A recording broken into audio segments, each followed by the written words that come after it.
Olá, nono ano! Que energia boa ter a turma toda aqui para nossa explicação de hoje. A gente vai fazer uma jornada incrível e investigar algo que faz parte total do nosso dia a dia. Nós vamos traçar um verdadeiro efeito dominó. Pequenas escolhas que a gente faz diariamente acabam gerando impactos ambientais gigantescos no mundo todo. Bora mergulhar nisso, porque, com certeza, a visão sobre o mundo ao nosso redor vai mudar bastante depois de hoje.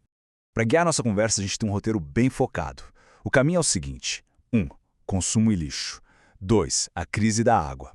3. As mudanças climáticas. 4. A segurança alimentar. E, para fechar, o tópico 5, a ação global. É literalmente um quebra-cabeça que vamos montar passo a passo. Parte 1. Consumo, lixo e globalização. Como nossas escolhas impactam o planeta. Pensando rápido no celular ou na roupa que a gente usa agora, a globalização acelerou demais a extração de recursos naturais para produzir tudo isso que consumimos. E aí a gente esbarra num conceito-chave, a obsolescência programada. É muito comum perceber que aquele fone de ouvido ou smartphone quebra rapidinho, quase do nada, né?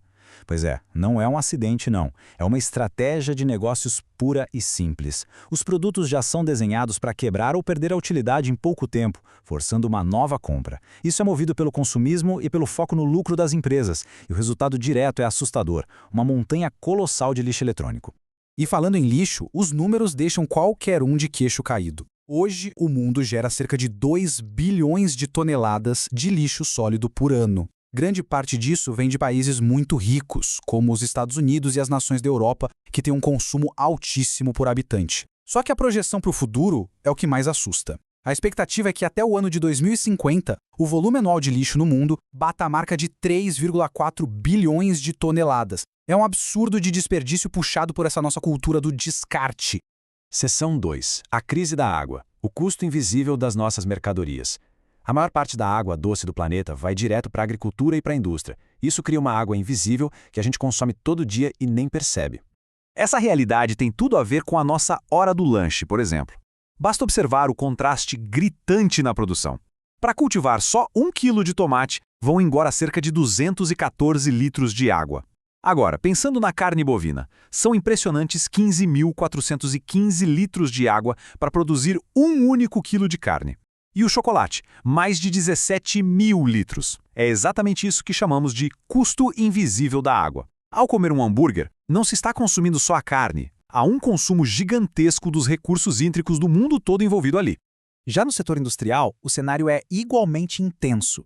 A Europa lidera, destinando 54% de toda a sua água para as indústrias. Logo depois vem as Américas, com 37%, e a Ásia, com 10%. Áreas com muita indústria usam água demais, principalmente para refrigerar máquinas e lavar instalações. E o problema não é só gastar a água, tá? O perigo é que a água que sai dessas fábricas vira um efluente que muitas vezes leva resíduos tóxicos, contaminantes químicos e metais pesados direto para os nossos rios. Seção 3. Aquecimento e mudanças climáticas. A febre do nosso planeta. A queima sem fim de combustíveis fósseis pelo transporte globalizado e pelas indústrias é o que nos arrasta direto para esse cenário de febre global. Para entender a mecânica da coisa, o passo a passo do efeito estufa ajuda bastante. Passo 1.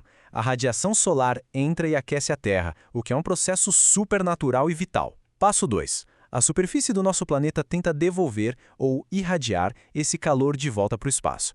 Mas aí entra o passo 3, que é onde a coisa complica de vez. Os gases liberados pelos carros, pelas fábricas e até pelo lixo apodrecendo formam um verdadeiro escudo na troposfera, composto por dióxido de carbono e metano.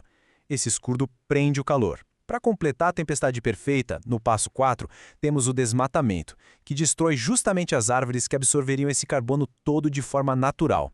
É muito importante analisar esse tema de forma ampla, olhando também para o debate em si. De um lado, existe o consenso da imensa maioria dos cientistas que aponta de forma contundente que as ações humanas, como a queima de combustíveis e o desmatamento, são os reais motores das mudanças climáticas. Por outro lado, para exercitarmos a avaliação crítica, o material apresenta uma visão oposta. O professor Luiz Carlos Mollion, por exemplo, que é um cético das mudanças climáticas, defende que a Terra está, na verdade, indo para um resfriamento. Ele argumenta que o gás carbônico emitido naturalmente pelos oceanos e pelas plantas é tão grande que faz as emissões humanas parecerem insignificantes. É uma visão minoritária dentro da ciência, mas compreender esses contrapontos faz parte do estudo aprofundado do debate ambiental. Seção 4. Impactos na produção alimentar. O que teremos no prato no futuro? Eventos climáticos extremos já estão ameaçando as colheitas, criando uma situação de insegurança alimentar real. Isso não é história de ficção científica para o futuro distante, não.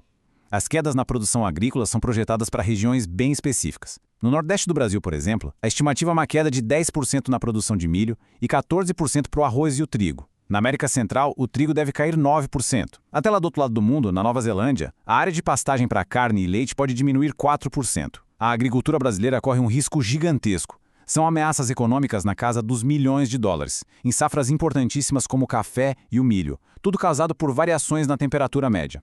Mas a queda na produção não mexe só na economia, ela atinge em cheio a saúde das pessoas. Um estudo muito respeitado da revista médica The Lancet traz um número doloroso: 500 mil mortes. A estimativa é que até o ano de 2050, a queda na produtividade das plantações vai forçar mudanças na dieta da população mundial. Com a comida ficando mais cara e escassa, o consumo de frutas e vegetais frescos vai despencar. As pessoas vão acabar consumindo alimentos de pior qualidade, o que leva ao ganho de peso. Esse impacto na nutrição global pode causar 500 mil de mortes de adultos a mais por ano, vítimas de derrames, câncer e doenças do coração. Seção 5. Conferências e ação global. O mundo tenta responder à crise. Diante de tudo isso, o que a humanidade está fazendo a respeito? A ONU tem tentado unir líderes globais para frear esse efeito dominó. Fazendo uma rápida viagem pela linha do tempo da diplomacia ambiental, a coisa ganha muita força em 1992. Foi quando aconteceu a Rio 92 aqui no Brasil, que criou a famosa Agenda 21 e encheu o mundo de esperança. Em 97 surgiu o Protocolo de Kyoto, focado em tentar impor reduções obrigatórias nas emissões de gases de efeito estufa. Mais tarde, em 2012, teve a Rio+20, que bateu forte na tecla da economia verde. E mais recentemente, o mundo parou para acompanhar a COP21 em Paris em 2015 e a COP26 em Glasgow em 2021, tentando a todo custo estabelecer limites firmes de poluição. Só que, turma, é preciso ter um olhar bem crítico sobre isso. Mesmo com todos esses eventos gigantescos, vários pesquisadores apontam limites bem sérios. Os autores Roberto Guimarães e Yuna Fontoura, escrevendo sobre a Rio+20, resumem bem o problema. Eles afirmam: a inação política foi o principal motivo para o seu fracasso. O obstáculo central é que essas conferências muitas vezes dependem de metas que não são tão claras e de ações voluntárias, ou seja, os países cumprem apenas se quiserem. No fim das contas, a economia e os interesses financeiros quase sempre falam mais alto do que a urgência absoluta de salvar o planeta. E é exatamente com essa provocação que a gente fecha a nossa análise de hoje. Ficou claro como tudo é um grande efeito dominó, né? Do celular que quebra rápido e vira lixo, passando pelos milhares de litros de água invisível na indústria, até o clima esquentando e ameaçando o prato de comida do dia a dia. Então fica aqui a grande questão para a turma refletir e debater depois da aula.